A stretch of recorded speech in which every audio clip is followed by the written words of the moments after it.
Bonsoir à toutes et à tous, bienvenue à la Cité du Vin.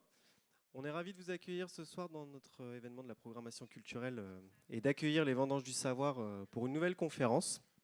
Donc, je vais laisser dans quelques instants la parole à Stéphanie Lachaud qui va vous présenter l'intervenant de la soirée et la thématique. Mais juste avant, je vais vous présenter un petit peu le programme de la soirée qui va être très simple. On va avoir environ 1 heure de conférence donc sur cette thématique qui est le goût du vin au siècle des Lumières. Derrière, on aura à peu près 20 à 30 minutes de questions-réponses. Donc n'hésitez pas, si vous avez des questions qui vous viennent pendant la conférence, de bien les garder au chaud. Vous pourrez les poser en suivant. Et idem pour notre public qui est en direct sur Zoom.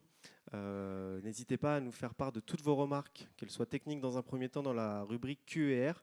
Et ensuite, dans cette même rubrique, vous pourrez poser vos questions qui seront retranscrites et posées à Philippe Mézy pour qu'il puisse y répondre.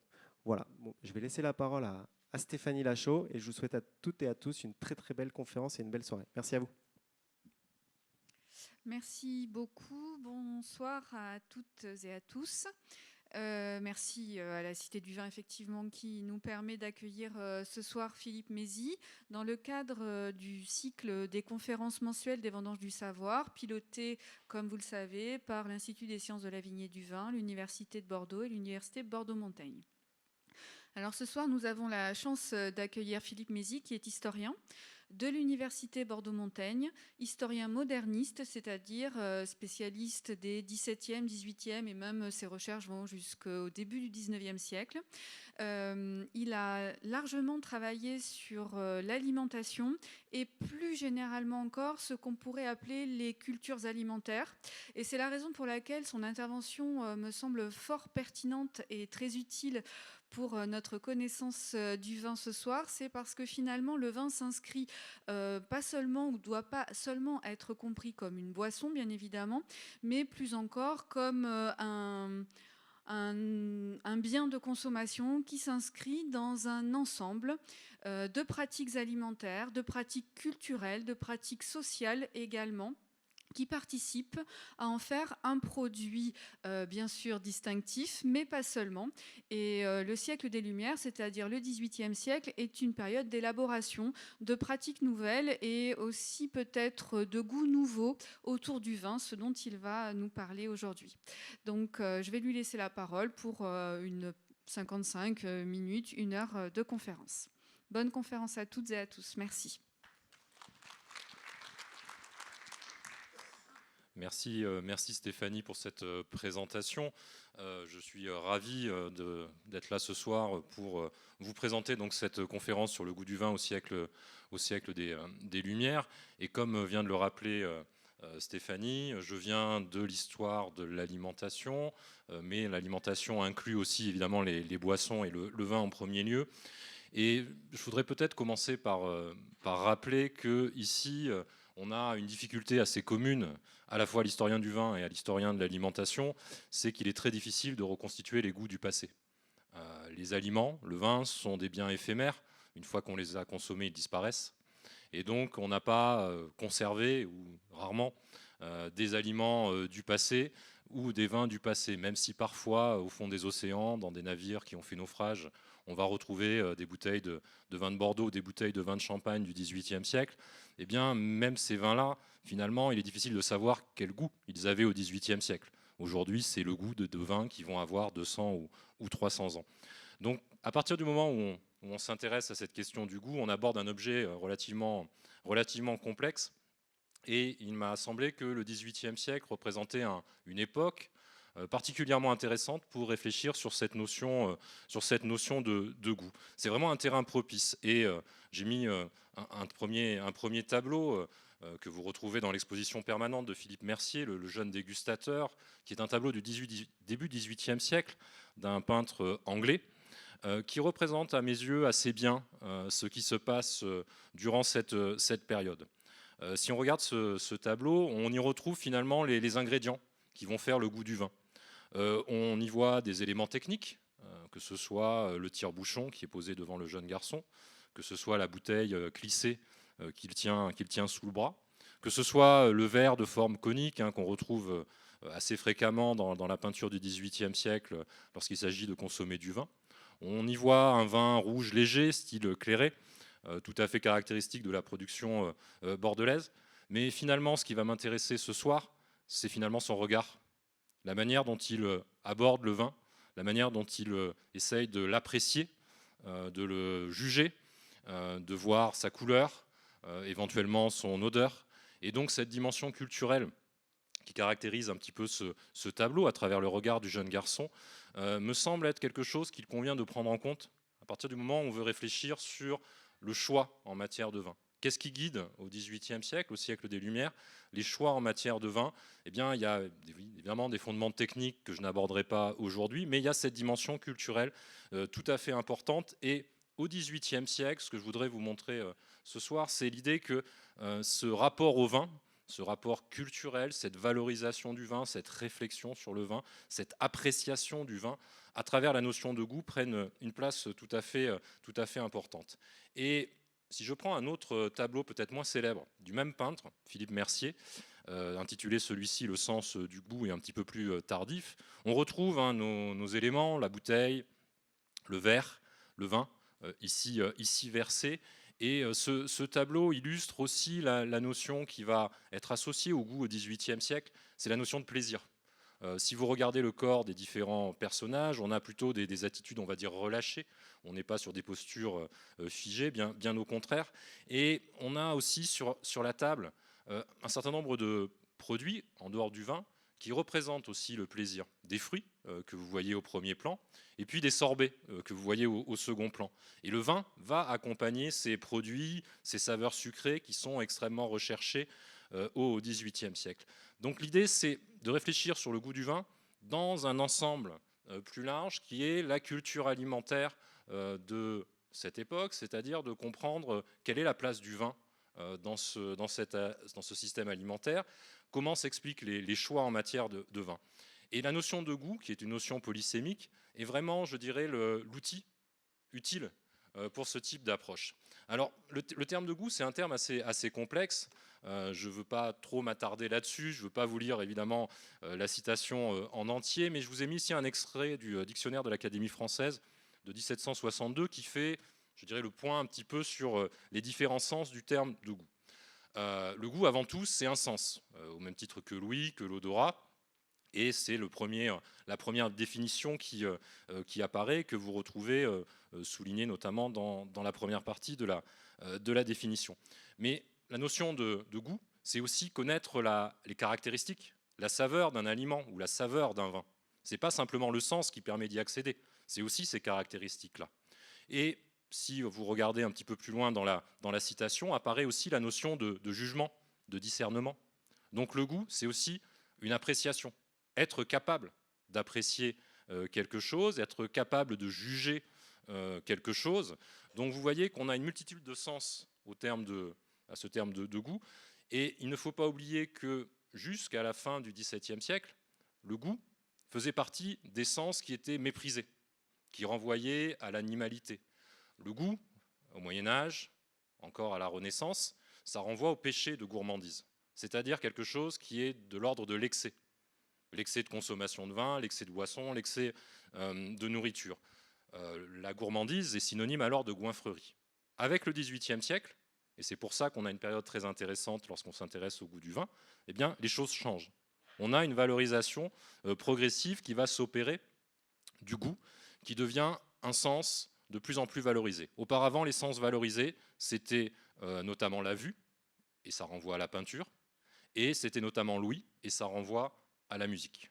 Le goût, le sens du goût, va gagner une place de plus en plus importante, et cela s'explique au XVIIIe siècle, notamment par la philosophie des Lumières et des auteurs comme Condillac ou Helvétius, qui vont porter l'idée qu'une approche par les sens de la connaissance est possible. C'est-à-dire que le goût, au même titre que les autres sens, permet de mieux connaître les choses.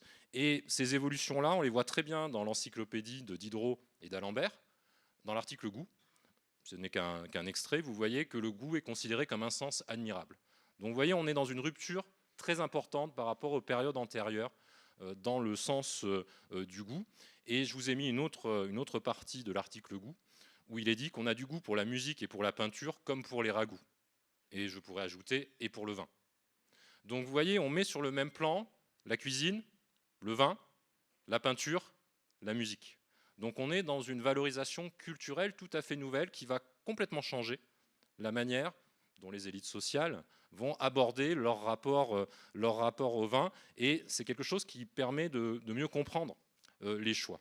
Alors l'historien, évidemment, son rôle, c'est d'essayer de replacer tout ceci dans un contexte, de comprendre l'environnement social, culturel, économique qui sous-tend tout cela, en rappelant déjà que le vin, pour une grande partie de la population, est un aliment de nécessité, c'est-à-dire que le vin représente un apport calorique journalier, mais ce n'est pas de ce vin-là commun dont je vais vous parler. Je vais vous parler du vin qui est consommé par les élites. Pourquoi les élites sociales ? C'est-à-dire la noblesse, le monde du négoce, les évêques, les grands abbés. Pourquoi ces personnages-là ? Parce qu'ils se posent la question du choix. Ils ont le choix de différents vins. Et la question du goût se pose par rapport à cette question du choix possible. Et le rôle de l'historien, c'est d'essayer de comprendre un petit peu les mécanismes du goût. Qu'est-ce qui explique que tel ou tel personnage de premier plan, qui a des moyens d'acheter des vins différents, va choisir ce vin-là et pas un autre ? Pourquoi ces vins-là ressortent ? Pourquoi d'autres ressortent un petit peu moins ? Et le propre de ma démarche, c'est d'essayer de replacer cela dans un paysage un petit peu plus large que celui simplement du vin, en le reliant à d'autres mutations du XVIIIe siècle. Je vous ai parlé des mutations notamment qui vont concerner la notion de gourmandise. Le rapport à l'alimentation, le rapport à la nourriture, le rapport aux boissons évolue. Vous avez aussi des mutations dans l'art culinaire au XVIIIe siècle, avec une valorisation notamment des saveurs sucrées, la recherche de goûts plus naturels. Vous voyez déjà, on parlait de goût plus naturel au XVIIIe siècle. Donc un environnement qui change pour comprendre le goût. Et je vous parlerai aussi évidemment de cette dimension sociale, qui est la capacité à choisir un vin, à déguster un vin. On a tout un art de boire qui se développe et qui devient un outil de distinction sociale. Mais j'y ajouterai aussi, vous le verrez parfois, une dimension politique. On a aussi une dimension politique dans les choix en matière de vin. Donc un large panel pour essayer de comprendre finalement ce qui motive dans le choix du vin, d'essayer de comprendre les fondements multiples de cette question du goût. Alors je débuterai dans un premier temps finalement en essayant de suivre les différents aspects du terme goût que je vous ai présenté tout à l'heure. Je vous l'ai dit, il y a l'aspect quelle est la saveur du vin, il y a la question de finalement pourquoi a-t-on un attrait pour tel ou tel vin, et la question du goût, c'est pourquoi on est attiré, on a un désir, une recherche de plaisir à travers le vin. Je commencerai par ce premier aspect qui est finalement l'idée de rechercher les meilleurs vins. C'est vraiment quelque chose qui s'affirme au cours de la période. On a vraiment une culture partagée à l'échelle européenne qu'on retrouvera aussi bien à Paris, à Stockholm, à Bruxelles qu'à Londres. L'idée est d'obtenir les meilleurs vins et par tous les moyens possibles. Et ça correspond à une période très importante dans l'histoire de la manière dont on boit le vin, qui est une période où s'affirme la figure de l'amateur de vin, du connaisseur, de celui qui est capable d'apprécier le vin. Et on va retrouver cette pratique sociale au sein des élites européennes qui vont partager un petit peu cette caractéristique-là. C'est-à-dire, pour être un aristocrate digne de ce nom au XVIIIe siècle, il faut savoir apprécier le vin. C'est quelque chose qui doit être mis en avant. Donc ce savoir boire est quelque chose de très important qu'on retrouve là aussi dans la peinture. Hein. C'est illustré de manière assez nette là aussi par ce fragment d'un tableau extrêmement célèbre, hein, le Déjeuner d'huîtres de Jean-François de Troyes. Ce tableau figurait dans la salle à manger privée de Louis XV à Versailles, avec un autre tableau qui lui faisait face. Et dans ce Déjeuner d'huîtres, vous avez cette idée de l'amateur, de celui qui apprécie. Ici, il apprécie deux choses. Le vin, et vous avez ici du champagne mousseux qui est consommé. Donc ce champagne mousseux qui, au moment de la Régence, hein, dans les années 1715-1720, devient vraiment un vin à la mode, et associé, et c'est une association récurrente, on a un goût là tout à fait manifeste, avec des huîtres qui, elles aussi, renvoient à un produit extrêmement à la mode. Donc on a ces amateurs appartenant à ces milieux sociaux là qui recherchent finalement le plaisir à travers le goût pour des vins à la mode, pour des produits associés à des produits à la mode. On a véritablement ici ce qu'on va appeler une libération de la gourmandise. C'est-à-dire que la gourmandise n'est plus ce péché condamné par l'Église, même si elle le reste évidemment officiellement, et peu à peu, elle est remplacée par l'idée de bon goût. Faire preuve de bon goût, eh bien, c'est consommer des huîtres, c'est consommer du champagne mousseux, c'est choisir finalement en amateur, en connaisseur, ces produits à la mode. Et vous retrouvez ici toute une série d'objets, comme ces rafraîchissoirs qui servent à rafraîchir les verres et les bouteilles, qui vont accompagner. Donc il y a cet usage-là. Donc on a vraiment un raffinement qui se manifeste chez les amateurs, et qu'on retrouve aussi dans les villes de province. Ici, deux natures mortes qui proviennent de l'hôtel de Chevrus à Bordeaux. C'est l'ancien siège du journal Sud-Ouest dans le centre de Bordeaux. Là aussi, des natures mortes qui étaient positionnées dans des salles à manger. Et on retrouve cette association qu'on va retrouver chez beaucoup d'amateurs entre le vin, vous avez différentes bouteilles qui sont représentées, et d'autres produits à la mode. Sur la gauche, vous avez des asperges qui sont représentées. Sur l'autre nature morte, vous avez des fruits, vous avez un sucrier, donc vous avez des pâtisseries. Donc les saveurs sucrées, les asperges qui sont à ce moment-là des légumes extrêmement à la mode, associés au vin. Donc l'idée, c'est que pour l'amateur, on a un ensemble ici qui existe, et l'amateur, c'est celui qui fait preuve de bon goût, qui va choisir ce qu'il faut en termes de vin et d'autres produits. Donc ce signe de raffinement assoit leur prestige social. Je suis un grand personnage parce que je suis capable de choisir. J'ai les capacités de choisir.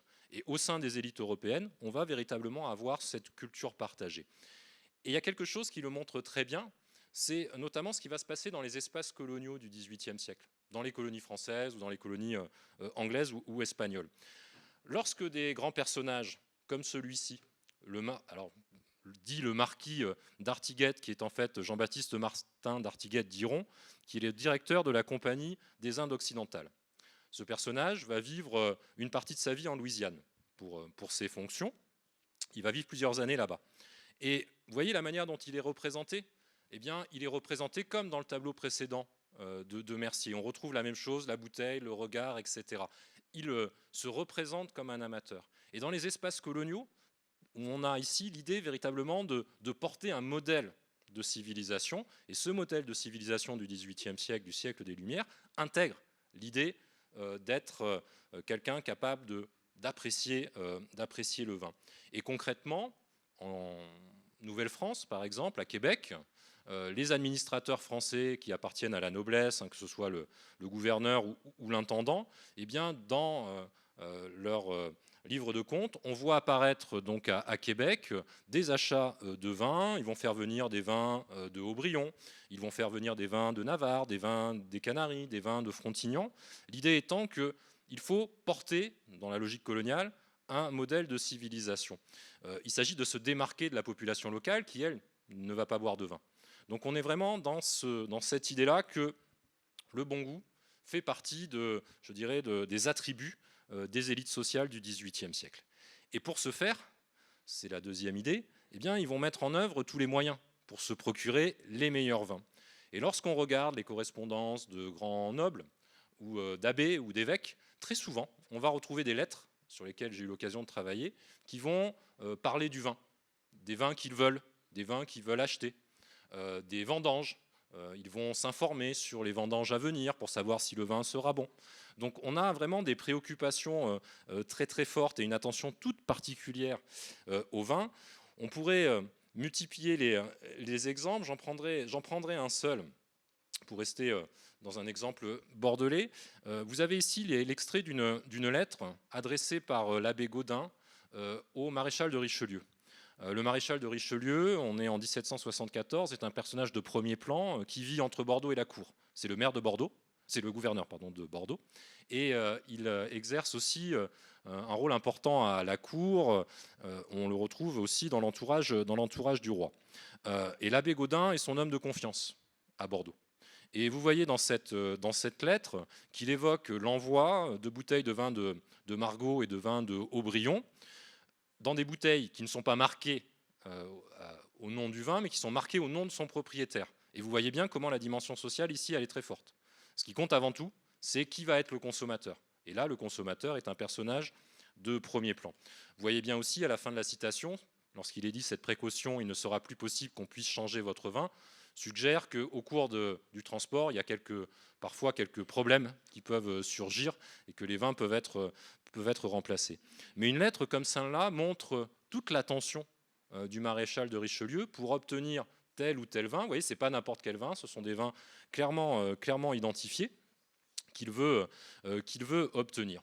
Cette idée que pour ces grands personnages, faire preuve de bon goût, c'est obtenir les meilleurs vins, ça implique de mobiliser tous les réseaux qui vous entourent, les réseaux sociaux, les réseaux familiaux, les réseaux éventuellement diplomatiques. On va fonctionner énormément de cette manière-là. On va aussi s'appuyer sur des réseaux évidemment commerciaux, des réseaux marchands. Et certains vins vont, les plus prestigieux, ceux qui correspondent justement à ce bon goût, ne vont pas être vendus par des marchands de vin, mais vont être vendus, comme dans l'exemple que vous avez ici, par des marchands épiciers. Ici, c'est l'exemple d'un marchand épicier parisien au XVIIIe siècle, où vous retrouvez des vins de muscat qui sont mentionnés, au milieu d'autres produits qui viennent de loin, comme des oranges de Malte ou du chocolat qui vient d'Italie. La présence de ces vins et le recours à ce type de réseaux commerciaux montre bien qu'on est ici sur des vins de luxe. On a un marché des vins de luxe qui se différencie pour ces vins, notamment ces vins méditerranéens. Mais ils ne recourent pas simplement à des réseaux commerciaux classiques. Ils vont aussi faire appel, pour satisfaire leurs désirs, à des réseaux, par exemple, diplomatiques. Et on a bon nombre d'exemples où on voit, par exemple, l'ambassadeur de Hollande à Paris, qui est sollicité par des aristocrates pour faire venir des vins du Cap, ça veut dire des vins d'Afrique du Sud. Donc on recourt à des intermédiaires diplomatiques. De la même manière, vous avez le chargé d'affaires du roi à Malte, qui est souvent sollicité, que ce soit par l'évêque de Metz, que ce soit par le duc de Choiseul, que ce soit par Madame de Pompadour, pour obtenir des vins de Chypre. Donc on recourt à ces réseaux diplomatiques de la France ou d'autres pays pour se fournir en vin. Et le fait de s'appuyer sur ces réseaux-là vous montre qu'on a une valeur culturelle et sociale très forte du vin, qui guide un petit peu les choix des différents consommateurs.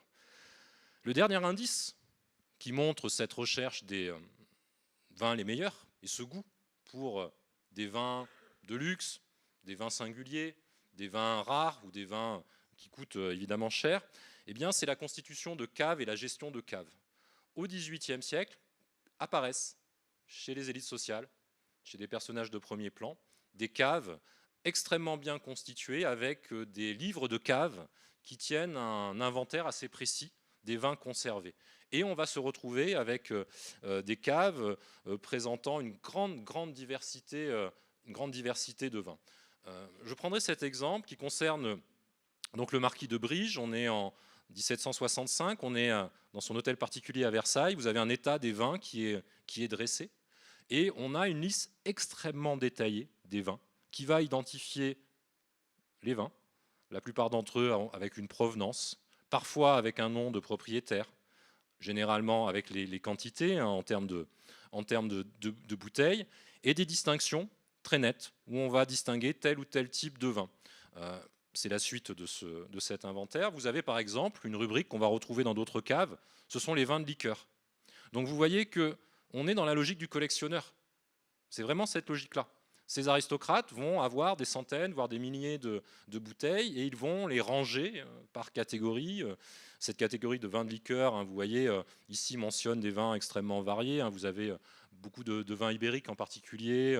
Vous allez avoir des vins de Frontignan dans cette rubrique-là. Vous pouvez retrouver des vins de Tocaille, etc. Donc une grande diversité. Et je dirais qu'ici, on peut tout à fait faire le parallèle avec l'amateur d'art, le collectionneur d'art. Au XVIIIe siècle, on a un développement chez les élites sociales des collections d'objets d'art. On va collectionner des peintures, on peut collectionner des antiquités, des choses comme ça. On a exactement la même chose avec le vin. Et donc vous voyez bien cette idée qu'on s'inscrit dans un mouvement d'ensemble. Le goût pour le vin n'est pas quelque chose qui est isolé, qui se ferait dans un coin, etc., uniquement pour des raisons techniques. Ça s'inscrit véritablement dans des mutations sociale et culturelle d'importance. Donc on a vraiment des caves extrêmement fournies, extrêmement riches. Et donc la question qu'on peut se poser, et c'est le second point que je voudrais aborder, eh bien, en termes de goût, ils ont un goût pour quel vin? Quels sont les vins qui sont appréciés par ces élites? Est-ce qu'on arrive à voir des tendances qui se dessinent au XVIIIe siècle pour des types de vins, pour des provenances particulières? C'est ce que je voudrais aborder maintenant. Ce qui prévaut, c'est l'idée de diversité. Ça, c'est vraiment une idée fondamentale. C'est l'idée d'un collectionneur. Il veut avoir la plus large diversité possible. Donc, on va retrouver des vins extrêmement diversifiés, parfois de provenance très lointaine. Ici, vous avez un extrait sur la gauche et puis un tableau partiel de la cave de Louis XVI en 1782. Et je vous ai mis cette partie-là. Donc, vous voyez là encore un inventaire, un état de la cave extrêmement précis, extrêmement détaillé. Et vous voyez déjà le nombre de bouteilles. On a des centaines, des milliers de bouteilles dans certains cas, avec des origines très variées, de vins de Tokai, de vins de Madère. Et vous voyez apparaître en haut du tableau des vins de Constance, donc des vins d'Afrique du Sud. Évidemment, pour un personnage comme le roi, mais on retrouverait ça dans d'autres caves aristocratiques, il s'agit d'avoir ce que les autres ne peuvent pas avoir. Donc on fait venir des vins qui viennent de très loin, comme ces vins de Constance. Alors vous allez me dire, là, on est, voilà, c'est le roi, c'est Louis XVI, on est sans doute sur quelque chose d'exceptionnel. Oui, évidemment. Mais si on descend un petit peu dans la hiérarchie, en restant chez les élites, si on prend l'exemple de la cave de l'évêque de Nantes à la fin du XVIIIe siècle, ici représenté sous forme de carte, on est évidemment chez un personnage important qui a des moyens. Vous retrouvez cette diversité et vous retrouvez ces origines extrêmement variées. Là encore, on retrouve des vins de Constance avec des goûts qui sont marqués par son statut. C'est un évêque et donc, par exemple, ici, vous voyez représenter des vins de Saint-Émilion, un rond assez important à Saint-Émilion. Et les vins de Saint-Émilion circulent énormément par le biais de réseaux ecclésiastiques. C'est vraiment chez les ecclésiastiques qu'on retrouve au XVIIIe siècle beaucoup les vins de Saint-Émilion, on les retrouve beaucoup moins dans d'autres milieux sociaux. Donc ça veut dire que là, on a finalement des tendances qui s'affirment sur l'idée de diversité, mais qu'à chaque fois, chaque personnage, finalement, a aussi des caractéristiques un petit peu particulières. Dans l'ensemble, la présence des vins méditerranéens est très marquée. On a énormément de vins méditerranéens, ils sont très appréciés. J'y reviendrai un petit peu en détail, mais c'est une tendance très forte. Donc les vins méditerranéens, ça veut dire des vins ibériques, des vins venus de Grèce, des vins de Chypre, des vins de Frontignan pour la France sont extrêmement présents dans ces caves aristocratiques. Cette diversité, on la retrouve partout en Europe. Donc ça veut dire qu'on a une culture commune. Le Premier ministre anglais, par exemple, le Sir Robert Walpole, dans sa cave, on va retrouver évidemment du Porto, mais on va retrouver des vins de Malaga, on va retrouver des vins de Champagne, des vins du Médoc, des vins du Rhin. On a cette diversité-là. Chez Charles de Lorraine, à Bruxelles, dans les années 1760, c'est la même chose. Vin de Chypre, vin d'Espagne, vin de Tokai, vin de Grave. Donc vous voyez à chaque fois une palette extrêmement variée.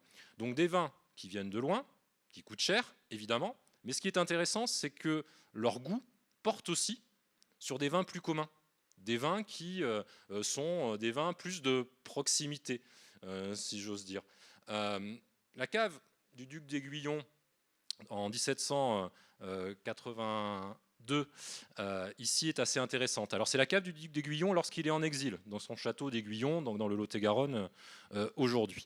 Ici, je vous ai représenté et classé les vins par grand ensemble géographique, pour vous montrer que dans sa cave, on retrouve ce que je viens de dire, je ne m'y attarde pas, des vins de Malaga, etc.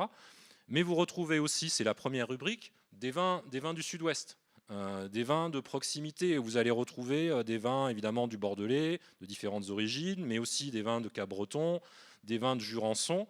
Donc vous voyez que le goût pour le vin, ce n'est pas forcément que les vins lointains, il y a aussi un goût pour des vins plus de proximité. Donc on a une variété d'échelles. Donc les choix sont vraiment tout à fait variés et tout à fait multiples. On a des raisons qui tiennent au statut. On a des raisons, comme pour ici le duc d'Aiguillon, qui tiennent à sa situation géographique, le fait qu'il soit à Aiguillon et donc va s'approvisionner sur des zones et des régions de proximité. Mais dans ces choix et dans l'étude de ces caves ressortent aussi, et c'est peut-être plus surprenant, des raisons qui sont beaucoup plus politiques. Ça veut dire que le goût pour le vin, il est aussi marqué par des choix politiques. Et l'Angleterre en fournit un parfait exemple au XVIIIe siècle. En Angleterre, vous avez une partie de la noblesse rurale, la gentry, qui va consommer des vins de Porto, son goût va porter sur les vins de Porto au XVIIIe siècle. Et ça s'inscrit dans une histoire politique. Pourquoi ? Parce que à la fin du XVIIe siècle, au moment du règne de Louis XIV, vous avez des guerres importantes entre la France et l'Angleterre, et la France et une grande partie de l'Europe. Donc les vins de Bordeaux qui venaient depuis le Moyen-Âge en Angleterre, eh bien, leur arrivée se réduit. Durant ce conflit, les élites anglaises vont donc se reporter vers des vignobles plus au sud, les vignobles de la vallée du Douro, les vignobles de Porto. Ça va être ça à la fin du XVIIe siècle et au début du XVIIIe siècle. Le goût des élites anglaises va donc se transformer parce qu'ils vont consommer donc, ces vins de Porto qui sont des vins mutés, qui sont beaucoup plus forts. Et donc, ensuite, on va avoir un goût qui est patiné, si j'ose dire, par cet épisode-là. À partir du moment où les relations reprennent entre les deux pays, entre la France et l'Angleterre, eh bien, le goût a changé de ces élites anglaises. Et ce qui est intéressant, seule une petite partie des élites anglaises, au sommet de l'aristocratie, cette noblesse comme le duc de Newcastle ou le comte d'Abermel, on voit dans leur cave une présence importante de vins français. Ces vins français, pour eux, ça a un sens politique de consommer des vins français. Leur goût pour les vins français, ce n'est pas simplement une histoire gustative, c'est une histoire politique. En buvant des vins français, ils affirment leur attrait, si j'ose dire, pour un modèle politique qui est celui de la monarchie absolue, et non pas le modèle de la monarchie parlementaire. Et ils vont être critiqués par le reste de la noblesse, qui va les accuser d'un raffinement excessif, que les vins de Bordeaux sont trop raffinés, trop fins, et que finalement, et c'est une expression qu'on retrouve dans les sources au XVIIIe siècle en Angleterre, que le Porto est un vin pour les hommes, et les vins de Bordeaux ne sont qu'un vin pour les garçons. Donc il y a un choix patriotique presque qui se fait. Et donc le goût, on pourrait penser que c'est quelque chose d'inné, qui est juste une histoire de saveur, etc. Non, là, dans ce cas-là, on voit bien les enjeux politiques. Et ce qui est intéressant pour l'Angleterre, c'est qu'on a la même chose en termes de cuisine. Une grande partie des élites anglaises vont rejeter la cuisine française, trop de sauce, trop raffinée, trop délicate.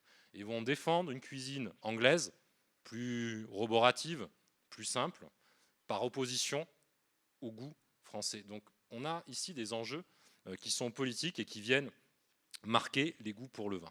Donc diversité, vous le voyez, des vins qui sont choisis, mais on a quand même des tendances qui émergent au cours de la période. En particulier, et ça c'est vraiment un changement, un goût pour les vins vieux. Le goût pour les vins vieux, il existait durant l'Antiquité. Et puis au Moyen-Âge, au début de l'époque moderne à la Renaissance, c'est un goût qui recule parce qu'on buvait essentiellement des vins de l'année qui venaient d'être récoltés, voire de 2 ans.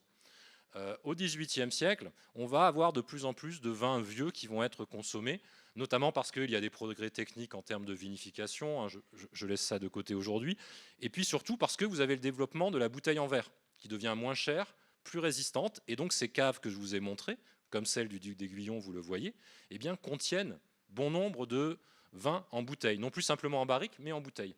Donc le goût pour le vin va aller vers des vins de plus en plus vieux qui peuvent avoir 10 ans, 15 ans, 20 ans. Cette idée de conservation nourrit l'idée du collectionneur. C'est-à-dire qu'on va gérer sa cave. On va garder les vins. On va essayer de faire bonifier les vins. Alors on connaît évidemment toutes ces histoires de ce qu'on appelle à Bordeaux les vins retour des îles. C'est-à-dire ces bouteilles de vin qui avaient fait l'aller-retour avec les Amériques, qui étaient restées dans les cales des bateaux, et au retour, on les considérait comme meilleurs. Eh bien, c'est dans cette logique-là qu'on va voir apparaître des caves avec des millésimes clairement identifiés. Et ici, vous avez la cave de l'évêque de Limoges.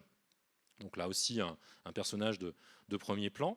Et c'est une cave tout à fait exceptionnelle, non pas par son contenu qui correspond à ce que je viens de vous décrire, mais par la précision des millésimes et des annotations qui ont été marquées par la personne qui a dressé l'inventaire de cette cave.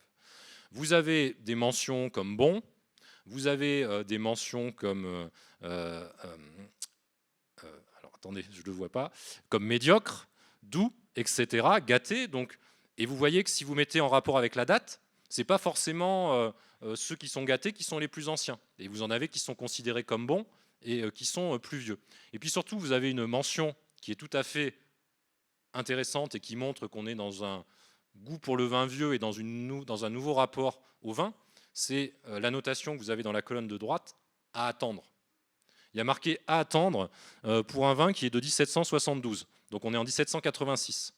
Donc on a cette idée de vieillissement qui fait bonifier le vin, et c'est une mutation tout à fait importante qui apparaît. Donc ça, c'est une tendance très forte. Autre tendance, eh bien évidemment, c'est des phénomènes de mode. Des phénomènes de mode. Le succès du champagne mousseux dont je vous ai parlé tout à l'heure. Ce champagne mousseux qui incarne l'idée de légèreté, l'idée d'hédonisme, l'idée de liberté, tout à fait caractéristique de la pensée des Lumières. Et au XVIIIe siècle, si vous relisez les mémoires de Casanova, le champagne, il est présent partout. Il incarne cette légèreté tout à fait caractéristique du XVIIIe siècle. Et dans ces phénomènes de mode, le rôle de l'historien, c'est d'essayer peut-être de décrypter ce qui conduit à ce type de goût. J'ai eu l'occasion de travailler sur les vins doux. C'est une caractéristique qu'on retrouve énormément au XVIIIe siècle. Beaucoup de vins sont qualifiés de vins doux. Cette notion de douceur, elle est très, très intéressante et elle montre finalement un attrait pour ces saveurs douces, pour ces saveurs sucrées, qui va être incarné par des vins comme les vins de Chypre, les vins de Malaga, les vins de Tokai, les vins de Frontignan, les différents muscats. Alors ça s'inscrit ce goût s'inscrit dans la durée. On retrouve ça déjà à la Renaissance ou au Moyen-Âge, en raison de motifs médicaux. On considère, dans les théories médicales du XVIIIe siècle encore, que ces vins-là sont des vins chauds, qu'ils réchauffent le corps et que donc ils facilitent la digestion. Donc ils sont valorisés à ce titre-là en premier lieu. Mais au XVIIIe siècle, c'est aussi dans un contexte de valorisation des saveurs sucrées qu'on voyait tout à l'heure à travers les fruits ou qu'on voyait à travers les pâtisseries tout à l'heure. Et on a vraiment cette valorisation du doux. Mais ce qui me semble intéressant, c'est de voir que si le doux est valorisé toujours avec ces vins méditerranéens que je viens de citer, on a dans les années 1770-1780 une évolution qui apparaît. Donc ces vins doux, c'est ces vins de liqueur que j'évoquais tout à l'heure sur la cave. On va avoir un discours qui évolue. Ces vins de liqueur, voilà ceux que vous voyez cités dans ce dictionnaire du citoyen, qui est en fait un dictionnaire de commerce, sont toujours très prisés. Mais si vous regardez la fin de la citation, on voit bien qu'on commence à les considérer avec un regard un petit peu plus critique, comme étant quelque chose qui échauffe un petit peu trop l'essence, comme des vins un peu trop puissants. Et cette mutation-là, ce jugement qui évolue, donc on est bien dans une histoire de goût, ce jugement qui évolue, qu'on va retrouver de plus en plus nettement dans les années 1770-1780, correspond au moment où vont émerger de manière très nette des vins doux, mais des vins doux d'une nature différente. Ça va être notamment le cas des vins de Sauternes. Des vins de Sauternes, des vins de Barsac, qui vont être très valorisés dans les années 1770-1780, qu'on va retrouver à ce moment-là dans les caves d'aristocrates parisiens, qu'on va retrouver aussi à Bruxelles ou à Saint-Pétersbourg. Et cette valorisation des vins de Sauternes, elle montre une mutation qui me semble intéressante. C'est-à-dire qu'à partir du moment où on est dans la seconde moitié du XVIIIe siècle, le sucre, venu des Antilles, se diffuse plus largement dans la société. Dans une ville comme Bordeaux, dans les catégories d'artisans, etc., on peut acheter du sucre. Donc ça veut dire que la saveur sucrée, elle devient accessible, elle devient un goût beaucoup plus partagé socialement. Et donc pour les aristocrates, il va falloir trouver une autre manière de se distinguer. Et on est dans un moment où la cuisine valorise le naturel, je vous en ai parlé tout à l'heure. Or, ces vins de Sauternes, par exemple, vont incarner, aux yeux des consommateurs de l'époque et des amateurs, vont incarner ce goût du naturel, d'une autre forme de sucre, de saveur douce, mais différente des vins méditerranéens. Et qu'est-ce qui le prouve assez bien ? Eh bien, c'est notamment ce que fait la ville de Bordeaux. La ville de Bordeaux, la Jurade de Bordeaux, au début du XVIIIe siècle, lorsqu'elle offre des vins à des personnages importants, un ambassadeur, une princesse qui passe, dans les années 1720, on va lui offrir des vins des Canaries, par exemple. Donc on porte toujours ce goût pour les vins méditerranéens. Dans les années 1780, ce sont des vins de Sauternes que la ville fait envoyer par son chargé d'affaires à Paris pour essayer d'obtenir la faveur des personnages puissants, une sorte de lobbying si vous voulez. Et dans les correspondances qui ont été conservées entre ce chargé d'affaires et la ville de Bordeaux, il est bien précisé qu'il faut envoyer ces vins de Sauternes parce qu'ils vont satisfaire au goût des personnages à la cour. Donc on a ici un goût qui s'affirme et qui montre un petit peu les mécanismes de transformation. Et ces vins de Sauternes, ils vont être présents dans les caves des élites à Dijon, on va les retrouver servis aussi à Toulouse par les capitouls. Donc c'est vraiment une mode qui se manifeste à ce moment-là et qui témoigne de cette évolution un petit peu qui s'opère. Donc vous voyez, la question du choix, du goût, de l'attrait pour tel ou tel vin, elle répond à des ressorts multiples. Mais on peut se poser la question, pour terminer dans un dernier temps, je dirais la question la plus délicate, celle de la saveur de ces vins. Quel goût avaient ces vins? Comment étaient-ils bu? Est-ce qu'on a moyen, en tant qu'historien, travaillant sur ces périodes un petit peu éloignées, est-ce qu'on a moyen de comprendre un petit peu le goût de ces vins? Alors plus que le goût en termes de caractéristiques, ce sont les appréciations sur les vins qu'on va pouvoir saisir. Et ces appréciations, il faut les comprendre dans un système alimentaire. C'est le premier point sur lequel je voudrais insister, c'est que ces manières de boire du XVIIIe siècle, elles s'inscrivent dans des usages qui déterminent la manière dont on boit le vin. On a notamment la pratique à ce moment-là d'un service qui fait que jusqu'au début du XVIIIe siècle encore, ni les bouteilles ni les verres n'étaient disposés sur les tables. Et vous avez encore à la fin du XVIIIe siècle, ici c'est un voyageur russe, Denis Fonficine, qui est un auteur de pièces de théâtre russes qui voyage en France en 1777-1778. Il est dans la région de Montpellier, il est reçu par des nobles du Languedoc, et voilà la manière dont il décrit le déroulé du repas.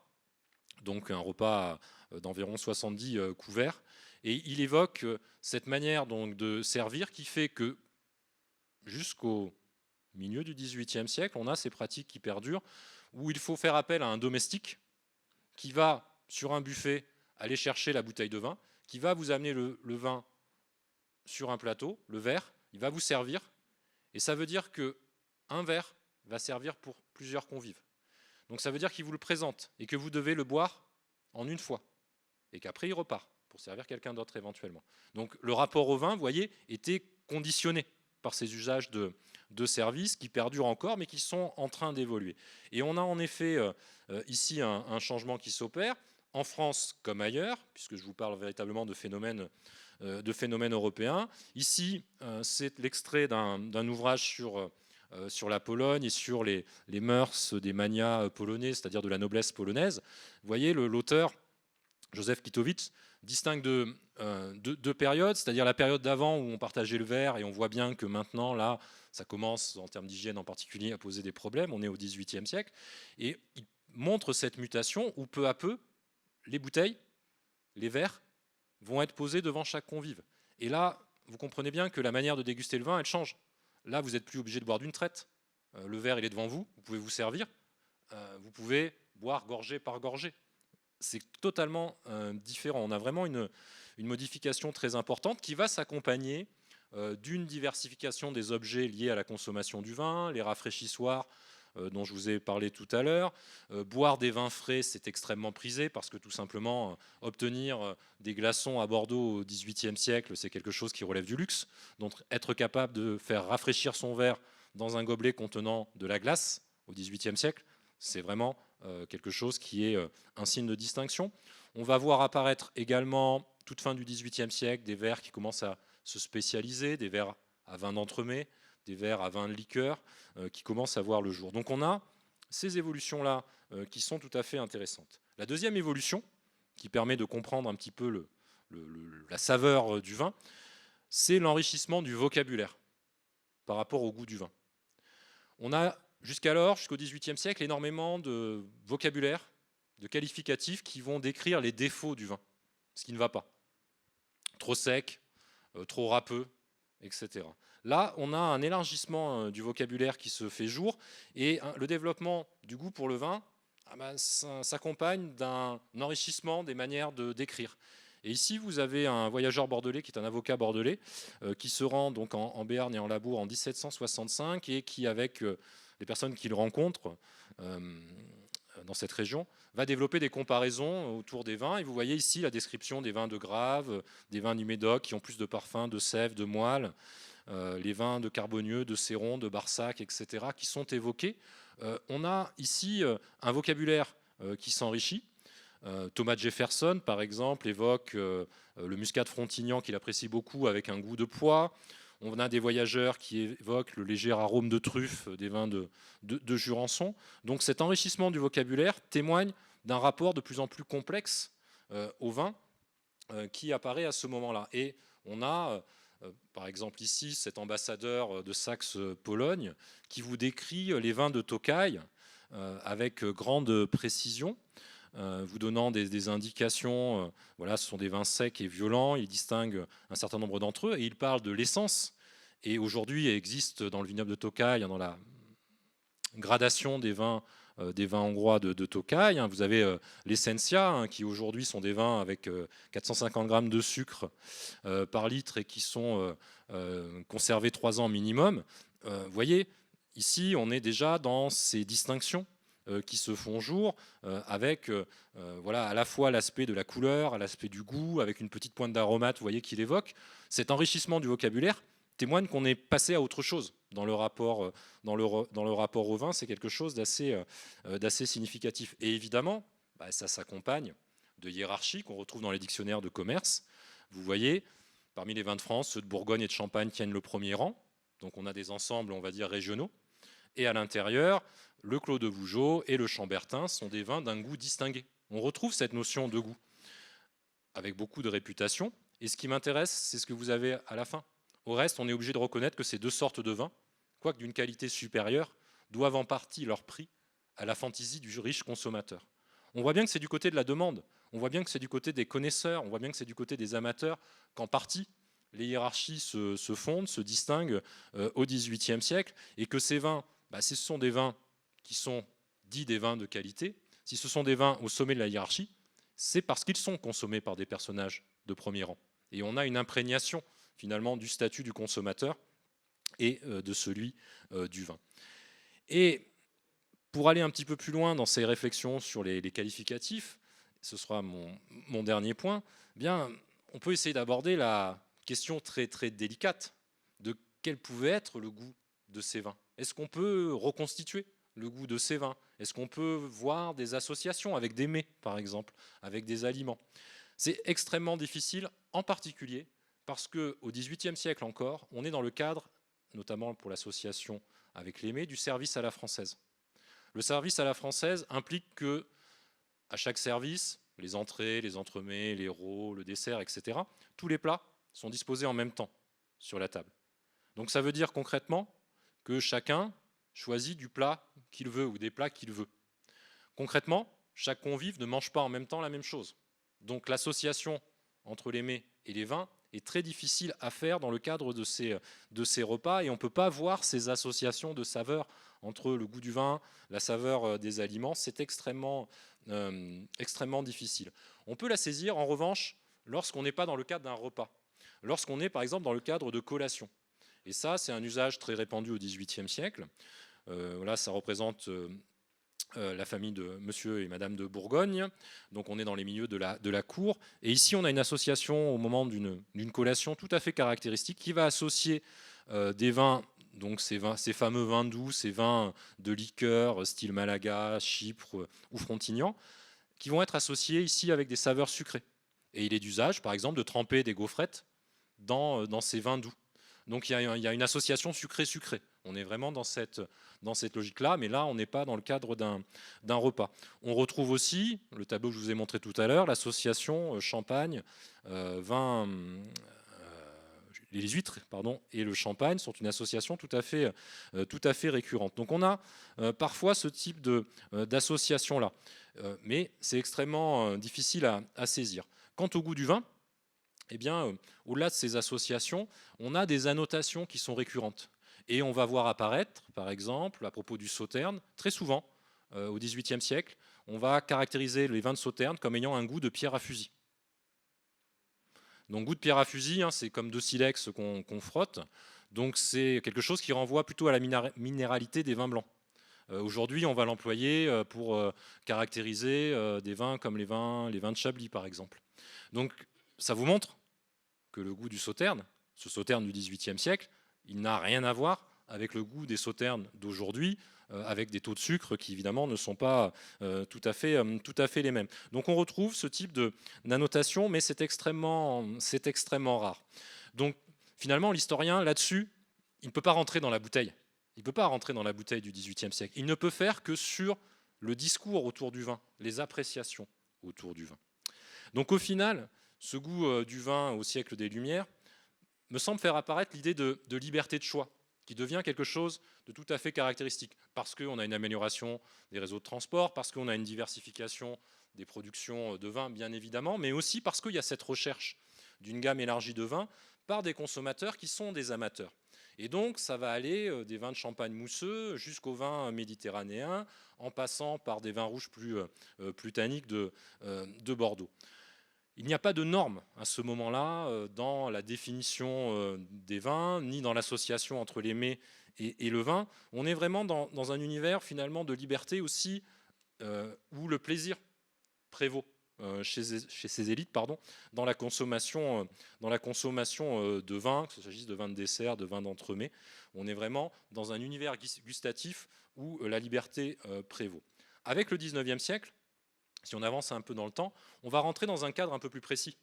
Tout simplement parce que le service à la française va être remplacé par ce qu'on appelle le service à la russe, c'est-à-dire ce qu'on connaît nous aujourd'hui, c'est-à-dire une entrée, un plat, etc., qui se succèdent. Et à partir de ce moment-là, chaque convive mange en même temps la même chose.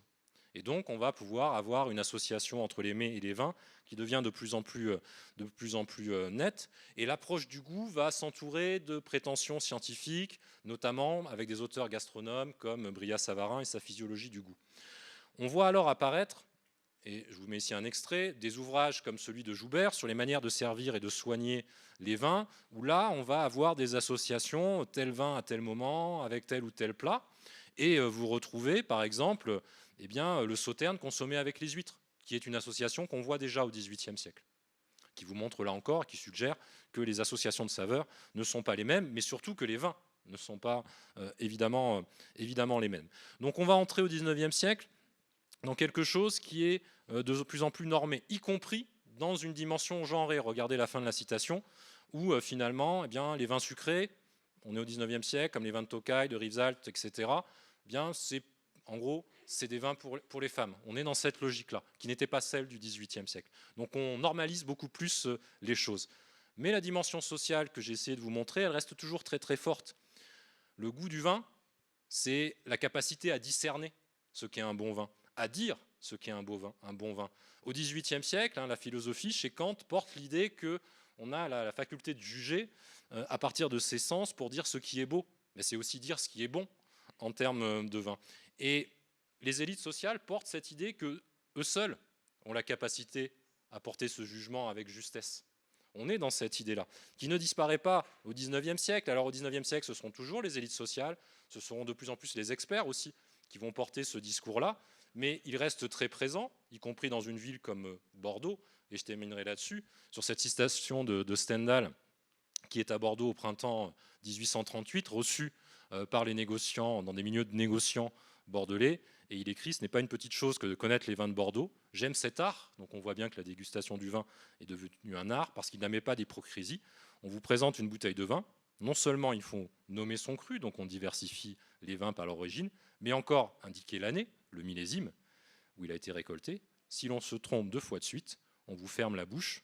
On voit bien que la dimension sociale de distinction fonctionne toujours, y compris dans les années 1830 à Bordeaux. Je vous remercie.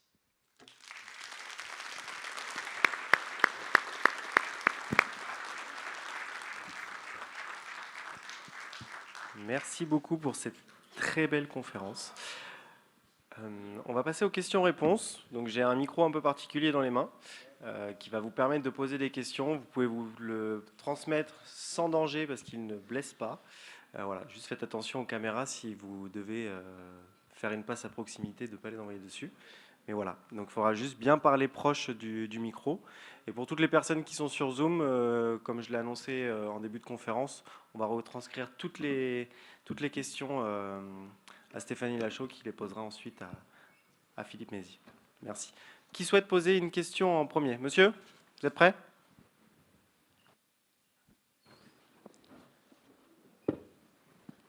Oui, merci monsieur. Une question simple, semble-t-il. Donc au XVIIIe siècle, qu'est-ce qu'on consommait le plus comme couleur? Est-ce que c'était le rouge? Alors, dans les consommations de ces élites sociales, on a à la fois du rouge et du blanc. Il n'y a pas de prédominance de l'un ou de l'autre. On a quand même beaucoup de vins qui sont, vous avez vu, on a des vins de Tokai, on a des vins méditerranéens. Le rouge va être beaucoup plus présent sur les vins communs, parce que là, ce qui ressort, c'est le vin en bouteille, mais les vins non identifiés géographiquement, qui vont être conservés en barrique, vont être très souvent des vins rouges légers. Pour le reste de la population, le peuple, les paysans, ça va dépendre. Mais on a une consommation qui peut être de vin blanc, qui reste très présent dans les cabarets, dans les auberges, c'est souvent du vin blanc. Et après, la consommation de vin rouge, c'est des vins rouges extrêmement légers qu'on retrouve. Mais il n'y a pas de prédominance de l'un ou de l'autre. C'est plutôt varié et équilibré.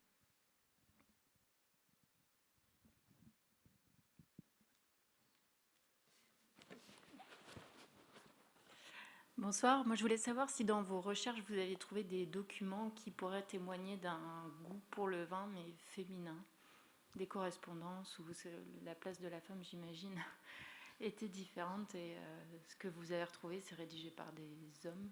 Alors oui, la difficulté c'est de sortir de ce que je vous ai montré tout à l'heure, c'est-à-dire des choses écrites par les hommes parlant du goût des vins. Alors dans les correspondances aristocratiques, des femmes peuvent évoquer leur goût pour le vin. Pour ma part, je n'ai pas travaillé ou identifié ce type de source, mais j'ai travaillé par exemple sur des livres de contes alimentaires de quelqu'un qui est Marie-Joséphine de Galateau, qui appartenait à la noblesse parlementaire bordelaise. On est à Bordeaux dans les années 1760. Et justement, je me suis posé la question de savoir s'il y avait, à travers ces achats alimentaires ou de boissons, quelque chose qui me semblait différent de ce que j'avais pu voir chez des hommes. Rien ne ressortait de très net. Par exemple, on pourrait avoir l'idée que, alors je ne vous réponds pas sur le vin, je vous réponds sur autre chose, mais c'est pour vous expliquer les difficultés de source. On pourrait se dire, est-ce qu'il va y avoir plus de confiserie, par exemple, ou de pâtisserie? Non, pas plus que chez un homme de l'aristocratie de milieu équivalent. Donc la question, effectivement, il faudrait que ce soit la parole féminine qui puisse s'exprimer. Dans des correspondances, je pense que c'est possible d'en trouver, mais les annotations sur le vin étant souvent quand même très rares, si en plus vous ajoutez que les correspondances féminines sont moins nombreuses, vous réduisez la possibilité, mais c'est possible, je pense.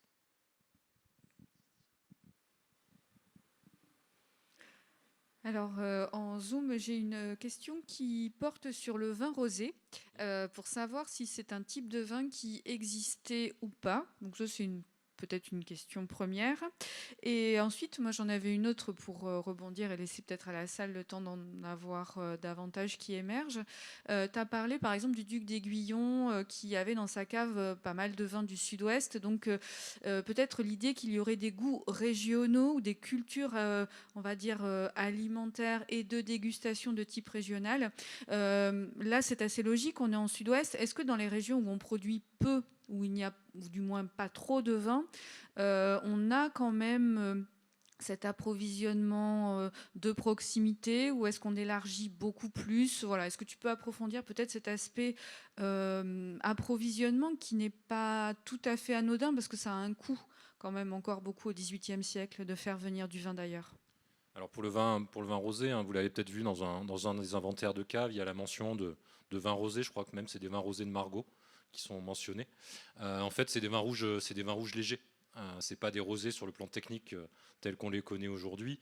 Si on trouve dans les sources du XVIIIe siècle des mentions effectivement de vins rosés, c'est vraiment le vin rouge extrêmement clair, extrêmement léger. Pour l'approvisionnement de proximité dans des zones qui ne seraient moins marquées par la présence de la vigne, si on regarde ce qui se passe à Bruxelles, dans les élites, on a toujours un approvisionnement de vin commun qui va être un approvisionnement de proximité, tout simplement parce que c'est des volumes qui vont être plus importants, donc, et une valeur moindre. Donc le rapport coût-transport, ce que tu évoques par rapport à la distance, évidemment, fait qu'on va s'approvisionner en vin commun. En revanche, dans la plupart des caves que j'ai pu étudier un petit peu à plusieurs endroits en Europe ou en France, on a quand même pour les élites, finalement, la question du coût ne se pose pas sur les autres vins, et donc ils ne vont pas hésiter à faire venir des vins de loin, de toute façon. Merci. Ma question est, on a vu des vins du monde entier, et moi ce qui m'a un peu surpris, on a vu très peu de vins italiens. Est-ce qu'il y a une raison à cela? Alors, les produits italiens circulent, mais les vins italiens, vous avez les vins de Sicile qui vont circuler, les vins de Calabre, etc. Les vins de la péninsule au sens strict sont beaucoup moins présents, sans doute consommés très largement par des élites italiennes, notamment religieuses, les prélats. Et je pense aussi très fortement parce que sur le marché international, les produits italiens qui circulent sont plutôt des salaisons, sont plutôt des fromages qui, eux, prennent une place très, très, très, très importante à l'échelle européenne. Donc finalement, les vins italiens ne sont pas vraiment à la mode. Par contre, le jambon de Parme, le Parmigiano ou le chocolat de Florence sont très, très, très, très à la mode. Et donc, je pense que ça laisse moins de place et finalement moins d'intérêt pour la commercialisation. Mais sinon, ces vins sont évidemment produits et consommés. Alors j'ai trois autres questions. Alors une qui fait à peu près suite à celle que vous venez de poser, monsieur. La question finalement des vins un peu particuliers. On dirait peut-être aujourd'hui vin de niche, je ne sais pas. En tout cas, voilà, il est demandé si ça préfigurait une sorte de mondialisation du commerce du vin. Enfin, peut-être quel regard poses-tu sur cette question?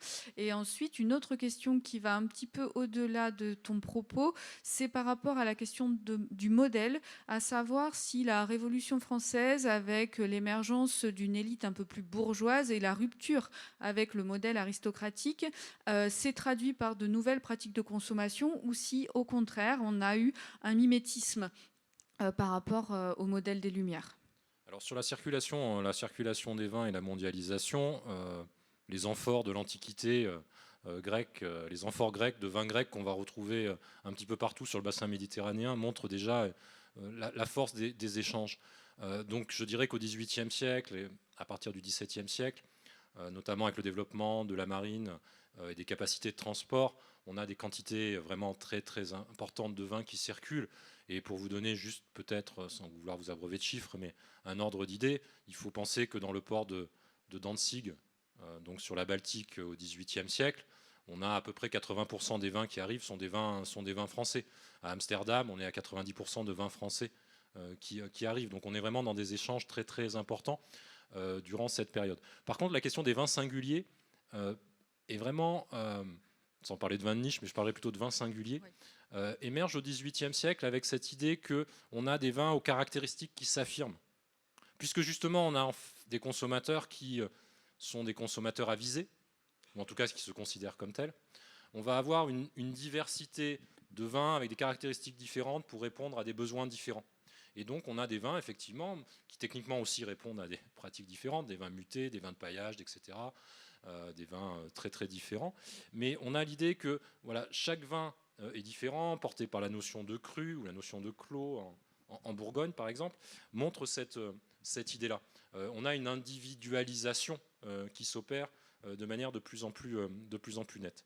Et tu avais Oui, la question après du modèle social, en fait. Oui, est-ce que la Révolution change ça ou en fait est-ce une continuité des pratiques avec une bourgeoisie qui copie ce qui s'est fait précédemment? Alors, c'est là aussi un parallèle qui peut être fait avec la cuisine. Je reviens à l'alimentation.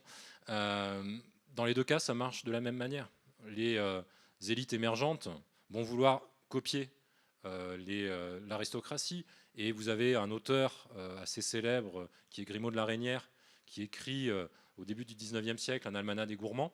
Grimaud de la Reynière incarne l'ancien régime, le monde d'avant la Révolution.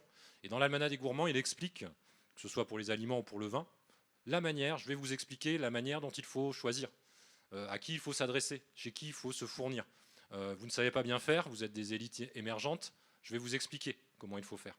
Donc on a cette idée effectivement de vouloir reprendre ce modèle-là, et on va retrouver des comportements assez similaires. Par contre, il y a quelque chose qui change, c'est une institution comme le restaurant, qui émerge à la suite de la Révolution française, qui prend une ampleur assez importante. On a des caves de restaurants qui existent, montre ici cette idée que la diversité, elle devient accessible à une plus grande partie, au moins dans les villes, de la population. Vous n'êtes plus obligé d'avoir une cave avec centaines de vins pour pouvoir choisir. Vous allez au restaurant, le restaurant, lui, va avoir une cave avec 100 vins, vous pouvez choisir. Donc ça, c'est peut-être quelque chose qui change, mais on a, comme dans beaucoup de domaines, une continuité finalement assez forte, au moins jusqu'au milieu du 19e siècle. Oui, donc ce n'est pas la révolution qui fait changer les choses, mais plutôt l'arrivée de nouvelles formes de consommation dans des espaces dédiés. On a une autre question, s'il vous plaît, oui. Bonsoir. Le vin était-il bu à l'époque pur ou coupé, puisque je crois que c'était aussi il y a eu un changement là-dessus. Alors, ça va dépendre du vin. Les vins que je vous ai présentés, comme les vins de liqueur, ont la caractéristique d'être bu pur, ceux-là. C'est les plus forts, pourtant, mais ils sont bu purs parce que, justement, ils ont ce côté réchauffant. Par contre, ils sont bu en moindre quantité. Je vous ai montré tout à l'heure le duc d'Aiguillon. Pour le duc d'Aiguillon, lors d'un repas, on va sortir une dizaine de bouteilles de vin classique, si j'ose dire, et on va prendre simplement 1 à 2 bouteilles de vin de liqueur. Donc les quantités sont moins importantes. Donc là, on est, et les sources l'attestent, on est sur la consommation de vin sans ajout d'eau. Le vin de champagne mousseux aussi rentre dans cette catégorie-là. Donc les vins singuliers, si j'ose dire, sont consommés de cette manière-là. En revanche, pour des vins plus classiques, on va mettre de l'eau ou pas. C'est-à-dire qu'on est dans une logique toujours médicale. C'est-à-dire certains individus vont mettre de l'eau, les sources le montrent, on le voit dans des correspondances, parce qu'ils sont dans telle ou telle situation de santé, et parfois leur médecin va leur dire attention, il faut que vous preniez du vin pur, justement parce que le vin, notamment le vin rouge, est censé être transformé en sang, donc surtout ne mettez pas d'eau. Vous êtes malade, il faut le boire pur. J'ai l'exemple d'un régime de santé d'un médecin landais c'était quelqu'un qui était atteint de crise d'épilepsie en quelque sorte, et son médecin lui disait surtout mangez des alouettes et buvez du vin pur sans eau, ça va vous fortifier. Donc ça veut dire que c'est variable en réalité. Et alors du coup, par rapport à cette question de la consommation du vin, on a une question ici, enfin 2 d'ailleurs, mais bon, une sur le titrage en degrés des vins, parce que effectivement les consommations, parfois quand on les envisage en termes de litres par habitant, peuvent nous effrayer un peu. Donc ça, c'est un aspect qui peut-être doit être souligné. Et l'autre question portait dans cette pratique de consommation sur la texture. Est-ce qu'on a des informations un petit peu sur ça? Est-ce que ça fait la qualité ou pas? Donc voilà, est-ce que le degré d'alcool fait la qualité? Est-ce que la texture est commentée comme élément définissant la qualité? Alors sur la question du degré alcoolique, on est au XVIIIe siècle. Donc de toute façon, on ne mesure pas, on n'est pas en capacité de mesurer le degré alcoolique. Après, les historiens qui ont travaillé depuis longtemps sur ces questions estiment que pour la plupart des vins, on est plutôt à 7 degrés. Rares sont les vins à dépasser les 10 degrés, ce qui va être le cas notamment des vins méditerranéens, mais on est sur des degrés extrêmement faibles. Après, sur la deuxième question... Sur la texture, oui. Sur la texture, très clairement, le goût, au XVIIIe siècle, dans les descriptions qu'on a, eh bien, le goût, finalement, la langue qu'on utilise pour le goût a aussi une approche par le toucher. Et on va avoir effectivement des descriptions dans des correspondances de marchands ou dans des correspondances de consommateurs aristocrates qui vont évoquer la texture du vin. Un vin épais, un vin doux, mais au sens de la douceur du vin. On a ces annotations-là. Le goût a un prolongement tactile, si j'ose dire, à à travers la langue. Oui, merci pour la conférence, c'était intéressant. Et j'ai une question concernant les relations internationales et les cadeaux diplomatiques. Est-ce qu'il va y avoir des préférences, régionales au niveau du vin? Et si oui, est-ce que les régions vont être préférées pour un pays en particulier ou des distinctions comme ça, des caractéristiques? Voilà, merci. L'idée d'un cadeau, que ce soit un cadeau diplomatique ou un cadeau dans un autre cadre, c'est avant tout de satisfaire le goût du destinataire. Donc on a des sources, notamment dans les archives du ministère des Affaires étrangères, qui évoquent des présents diplomatiques et l'idée qu'il faut choisir tel ou tel vin pour satisfaire aux attentes. J'ai en tête l'exemple de l'abbé Dubois, un personnage assez célèbre, donc au moment de la Régence, si vous avez vu le film de Bertrand Tavernier, Que la fête commence, c'est le personnage incarné par Jean Rochefort. L'abbé Dubois est envoyé en mission diplomatique en Angleterre au moment de la Régence pour faire un rapprochement, tenter un rapprochement entre l'Angleterre et la France. Et il va réclamer au régent qu'on lui envoie des vins de Bordeaux en particulier et des vins de Bourgogne pour offrir à des ministres anglais. Et son idée est de se dire, c'est des vins qu'ils vont apprécier. On est dans cette logique-là. Donc finalement, ce n'est pas tant l'idée dans les cadeaux diplomatiques, de chercher à valoriser telle ou telle région ou tel vignoble de la part de l'expéditeur, c'est plus essayer de trouver ce qui va le mieux marcher. Et vous avez aussi, j'ai en tête un autre exemple de correspondance d'un ambassadeur c'est Frédéric II qui veut envoyer des vins en France, au roi, et qui va demander à l'ambassadeur français en Prusse, est-ce que des vins de Tokai plairaient au roi? Et la réponse de l'ambassadeur est oui, bien évidemment, et donc il lui envoie ces vins-là. Donc c'est avant tout essayer de bien coller. Je ne sais pas si je réponds à votre question, mais c'est plutôt cette idée-là, donc ce qui est l'attente de celui qui reçoit le cadeau. Bonsoir. Est-ce que les cépages ont changé depuis ce temps, en particulier avec le phylloxéra et tout ce qui s'est passé? Est-ce qu'il y a eu une évolution? Alors on a une diversité bien plus grande des cépages. Dans les différents vignobles, on va retrouver énormément de cépages. Il y a des études en cours actuellement sur justement l'ampélographie et reconstituer tous ces cépages.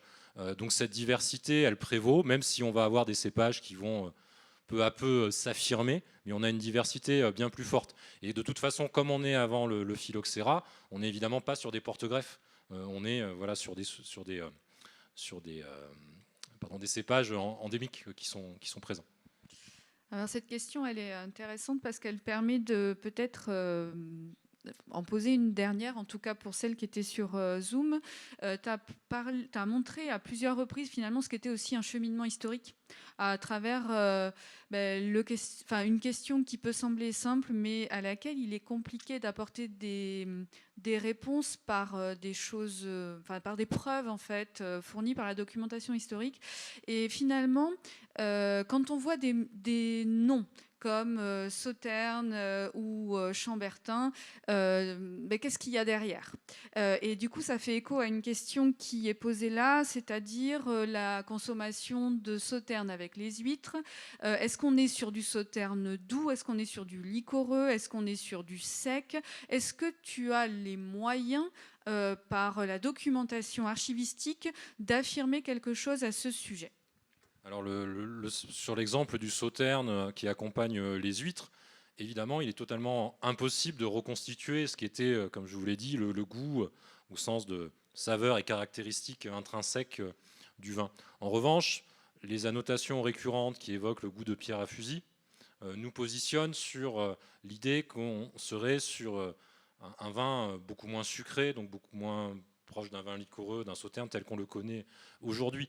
Mais le travail de l'historien, il est dicté par les sources qu'il a à sa disposition. Donc on est assez limité à ce niveau-là. Donc ce ne sont que des suppositions que l'on peut faire. Mais en tout cas, les annotations, qui sont les commentaires, j'insiste là-dessus, qui sont les appréciations, révèlent en tout cas cette différence avec les vins d'aujourd'hui. Oui, de toute façon, il y a sans doute plusieurs systèmes, on va dire, ou du moins une complexité du système productif dans les espaces viticoles qui va bien au-delà de ce qu'on connaît aujourd'hui dans le cadre des appellations. C'est-à-dire qu'il faut à mon avis, pas envisager le terme sauterne exactement comme aujourd'hui, avec un produit un peu type, mais plutôt comme un ensemble productif au sein duquel on va avoir une dominante de vin blanc et ensuite des pratiques productives qui peuvent être assez variables en fonction soit de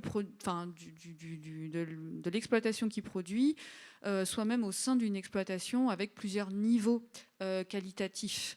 Il y a une forme aussi, on va dire peut-être d'intelligence économique à varier un certain nombre de produits. Oui, tout à fait. Il n'y a pas du tout de normalisation derrière ces dénominations, qui ne sont des dénominations qui ne s'appuient sur rien d'un point de vue légal. C'est très important de le préciser. Oui. Et par exemple, quand vous voyez des mentions de vin de champagne, voilà, le vin de champagne au XVIIIe siècle, si vous n'avez pas de précision, ça peut être, parce que ça reste encore une production très largement majoritaire, des vins de champagne rouges, des vins tranquilles. Ce n'est pas des vins de champagne mousseux, dans bon nombre de cas. Oui, c'est ça. Bah, écoutez, s'il n'y a pas d'autres questions dans la salle, je pense qu'on peut remercier encore une fois Philippe Mézy d'être venu nous présenter cette conférence.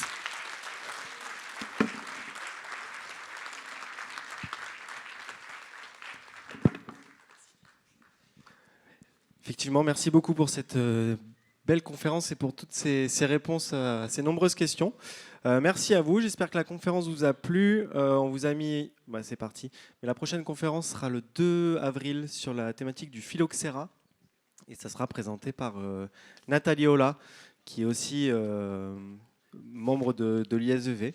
Donc on a tous les détails sur le site de la Cité du Vin et sur le site des Vendanges du Savoir également.